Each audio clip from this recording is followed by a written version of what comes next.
The Phasieland Fairy Tales, Book 5, Scary Graveyard Adventures and the Secret Meeting Place.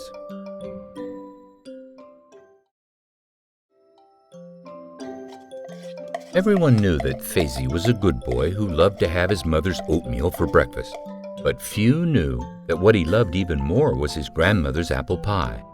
His grandmother lived far off in the countryside, and he always eagerly awaited trips to see her. Of course, it wasn't all about pie. He loved his grandma, too. "Phasie, come home early from outside today," said his mother as she cleared the table. "We're going to grandmother's tomorrow." "Hooray!" Phasie interrupted as he ran to go collect his favorite toys. He sorted his things into those he needed and those he didn't need, all while imagining how he would eat his favorite food, apple pie. When he was at his grandma's, she would usually read him fairy tales and tell him interesting stories about her childhood. However, something happened just before evening. Phasie's mother told him that Grandma had unexpectedly left for some other world, but Phasie didn't really understand what it all meant. "And when will Grandma be back?" "Phasie, Grandma probably won't be coming back anymore," answered his mother. She was quite upset and crying. That night, Phasie appeared in Phasieland. While walking through the dark woods with Luder, he told the little dragon about his grandmother. "Luder, do you know what it means? Is it true that I won't get to hug Grandma or have her pie anymore?" "It usually is, but not for you," his friend replied enigmatically. "Think about it." The sky suddenly turned to fire. Dragon Fall had probably figured out that Luder wanted to help a human again. The little dragon quickly went away to hide on the snowy mountaintop, and Phasie woke up without understanding what the little dragon had meant.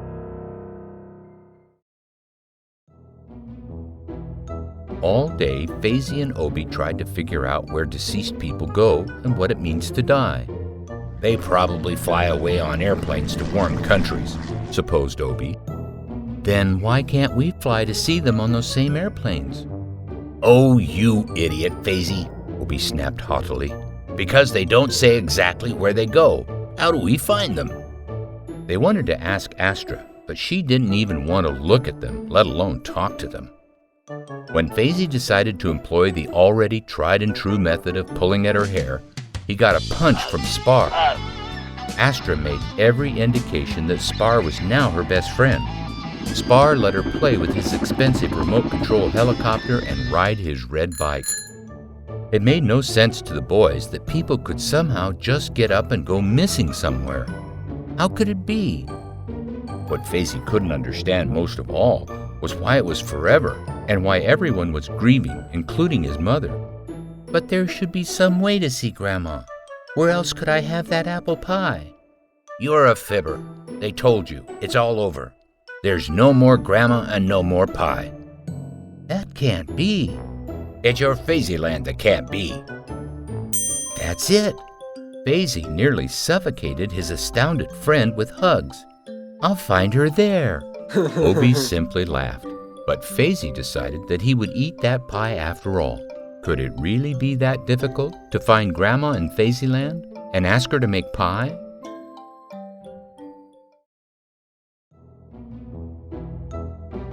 Re-inspired, Phasie fell asleep earlier than usual. Before nodding off, he had pictured to himself how he would try to go back to Phasieland during the magic minute of awakening.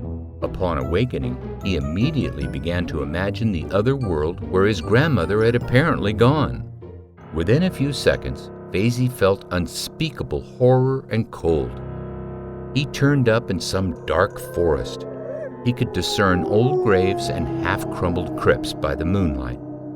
"I'm here, grandson," he could hear his grandmother's voice saying from one large old crypt. But Phasie became so frightened that he woke up right then. He loved his grandmother so much and had expected to see her anywhere else but where he had appeared. He had to try again. He didn't think a big kid would be afraid, and because he was stubborn, Phasie didn't want to give up.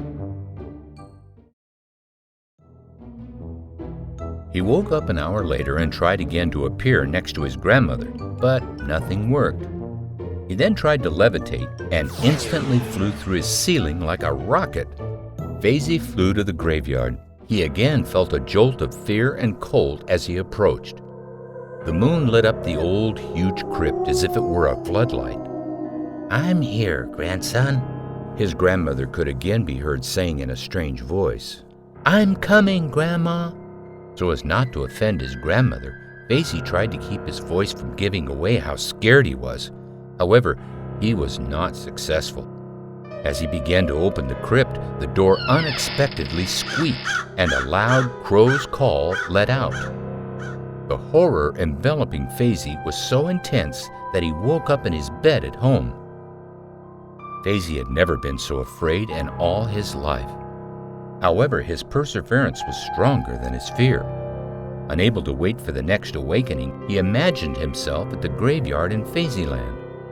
Within an instant, he saw the walls of the crypt and jerked open the door before he had time to become afraid. The light behind the door was so bright that it blinded Phasie, who covered his eyes with his hands.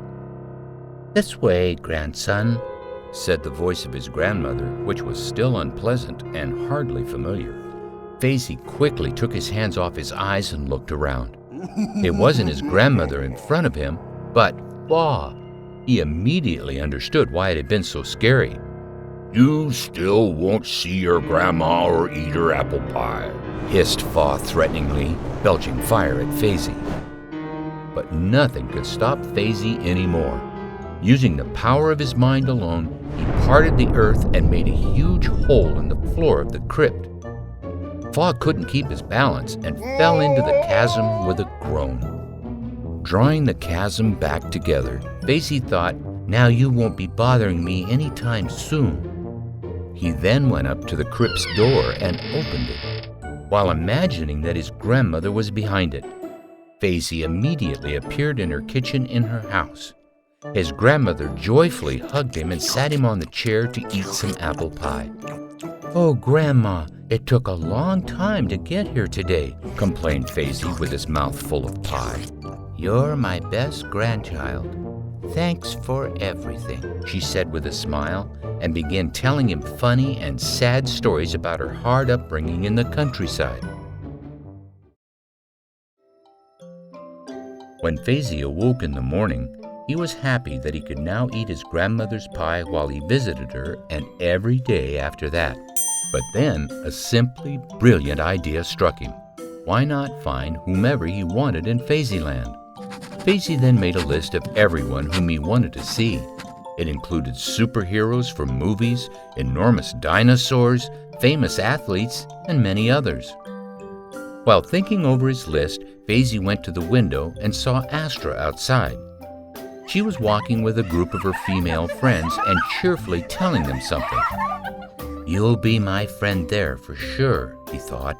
There was only one thing that Phasie was unsure about. Would she remember their time together in Phasieland? But in order to find out the answer to this question, he needed to run an experiment. Why didn't he think of this before?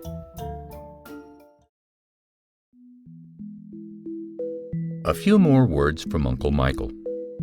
Dear friend, I hope that this story didn't frighten you too much.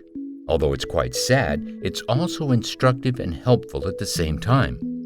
In life, the ability to meet with people who aren't nearby is useful.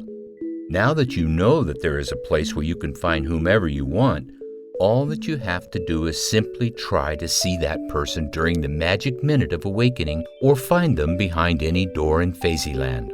What's odd is that it didn't occur to our Phasie to talk to Astra there from the very beginning, especially since she also knows about Phasieland. No doubt about it, Phasie is up to the task. Meanwhile, you too can seek adventure in the magic kingdom of Phasieland.